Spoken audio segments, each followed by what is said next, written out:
354 seniori Jelgavas pensionāru biedrībā darbojas 14 interešu grupās un līdzinējās telpas jau bija kļuvušas par šauru. Mēs jau bijām tā izauguši, ka mēs bijām gan Pastaielā, gan sporta hallē, gan peldbasēnā un vēl integrācijas pārvaldē, jo vienkārši mums nebija telpās, lai darbinātu visus pulciņus vienlaicīgi. Nu, un tad radās ideja, bet toreiz nebija iespējas un nebija doma par finansējumu. Finansējuma iespējas pavērās 2010. gadā, tad, kad parādījās Latvijas un Šveices sadarbības programma un fonds tieši pensionāru atbalstam. Tagad projekts īstenots un aizvadītajā nedēļā svinīgā gaisotnē tika pārgriezta tradicionālā atklāšanas lenta jaunajam dienas centram Sadraudzība.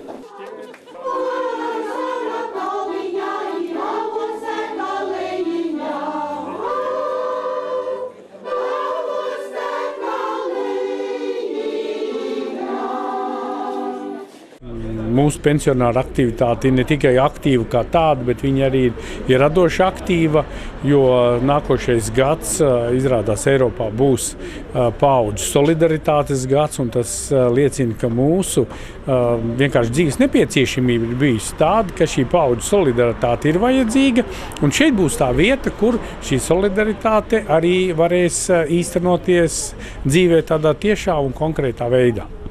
Jaunajā centrā ir nevien konferenču zāles 150 cilvēkiem, biblioteka un datortelpas, bet arī trenažieru zāle. Ļoti labs trenažieris, kur var noregulēt gan pulsu, lai viņš mēra uzreiz cilvēkiem, kas ir jau gados, ir ļoti svarīgi, lai nepārsniegtu pulsu, teiksim, 130 sitienus. Tu var 9 dažādas programmas der gan 80-gadīgiem, gan 70, gan 60-gadīgiem. Vieta atrast arī īpašai vīru istabai. Līdzās Novusam un galda spēlēm stiprais dzimums šeit varēs pierādīt, ka prot īstu vīru cienīgus darbiņus. Vai tad šī ir tā vieta, kur ir jūsu vīriešu paradīze un dāmas te iekšā netiks saukt? Pēc man nāks dāmas ar savām štērītēm, ar nāžiem, un es viņas taisnu aicinu, saku, laipni lūdzu. Bez dāmām nekas nav. Plašāks iespējas jaunajā mājvietā pavērsies arī čaklajām rokdarbniecēm. Jaunajā izstāžu zālītē jau atklāšanas dienā viesus priecēja gan adījumi, gan tamborējumi. Mums ir viena zinošāka tamborēšanā, viena zinošāka adīšanā.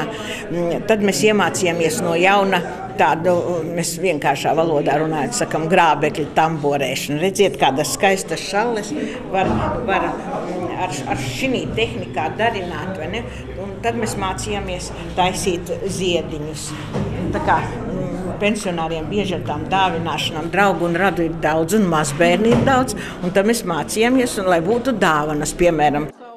Es domāju, ka mēs esam bezgala priecīgi un pateicīgi, un mēs saprotam arī, ka šī telpa nevarētu rasties bez mūsu Marijas, sākot no projekta pirmajām rindām, līdz beidzot tam, ka mēs šodien varam atvērt šo skaisto telpu. Paldies viņai un viņas valdes locekļiem, jo mēs jūtam, kad mēs varēsim izvērsties, mēs varam tikai priecāties. Līdzās ierastajām nodarbēm Sadraudzības centrā iecerēts sadarboties ar Jelgavas speciālo internātu pamatskolu un savas zināšanas nodot arī jaunajai paaudzei. Izveidots arī īpašs stūrīts, kurā jaunās māmiņas uz brīdi savus mazuļus varēs atstāt pensionāru aprūpē. Jaunais centrs izveidots ar Eiropas un sponsoru finansiālo atbalstu, bet tā uzturēšanai līdzekļi paredzēti pašvaldības budžetā. Pilnā apjomā tas sāks darboties jau no 1. septembra.